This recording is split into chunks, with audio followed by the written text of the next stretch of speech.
اس video میں ہم پڑھیں گے ایک نیا جملہ، لیکن اس سے پہلے ہم تھوڑا سا یہ دوہرا لیں گے کہ جملہ یا سینٹنس ہوتا کیا ہے۔ جب بہت سے لفظ آپس میں مل کر کوئی مطلب دے رہے ہوں تو وہ ایک سینٹنس یا جملہ بنا دیتے ہیں۔ سینٹنس کے آخر میں ہم فل سٹاپ لگاتے ہیں، جس سے ہمیں یہ پتا چلتا ہے کہ ہمارا جملہ مکمل ہو چکا ہے یا سینٹنس کمپلیٹ ہو گیا ہے۔ چلیں اب ہم یہ سینٹنس پڑھتے ہیں۔ سامنے دیکھیے، آپ کو ایک کتاب کی تصویر نظر آ رہی ہے اور نیچے ایک سینٹنس ہے۔ آپ نے بھی میرے ساتھ پڑھنے کی کوشش کرنی ہے۔ This is a book، یعنی یہ ایک کتاب ہے۔ پھر سے پڑھتے ہیں۔ This is a book، book یعنی کتاب۔ اور اس سینٹنس کا یا اس جملے کا کیا مطلب ہے؟ یہ ایک کتاب ہے۔ This is a book۔ اب آپ بھی میرے ساتھ پڑھنے کی کوشش کریں۔ This is a book، یعنی یہ ایک کتاب ہے۔ بالکل ٹھیک۔ اب ہم اس جملے کو لکھنا سیکھیں گے، لیکن پہلے ہم تھوڑا سا دوہراتے ہیں۔ اب ہم نے کیا پڑھا ہے؟ This is a book، اور اس جملے کا یا اس سینٹنس کا کیا مطلب ہے؟ یہ ایک کتاب ہے۔ چلیں اب ہم یہی جملہ لکھنے کی کوشش کرتے ہیں۔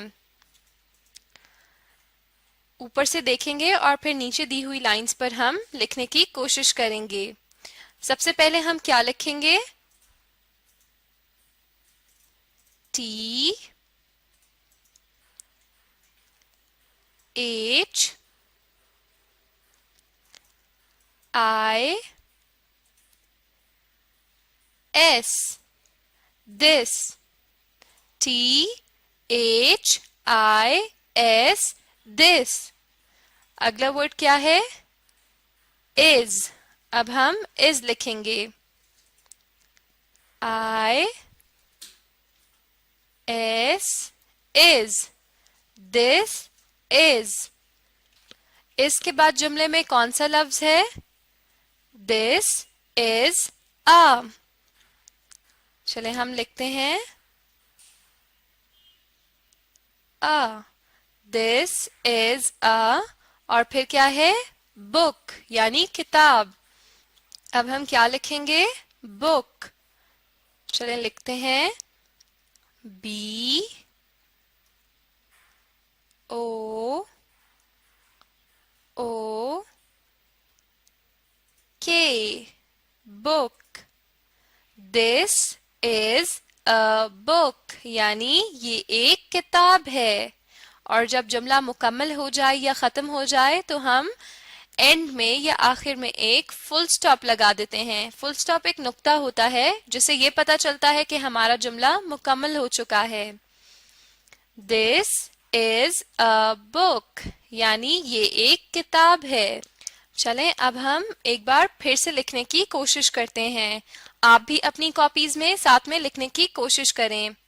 سب سے پہلے کیا ہے؟ T، پھر H I S this۔ this کے بعد اگلا لفظ کیا ہے؟ is۔ چلیں اب ہم is لکھتے ہیں۔ I S is this is a۔ this is a۔ اس کے بعد کیا تھا؟ a۔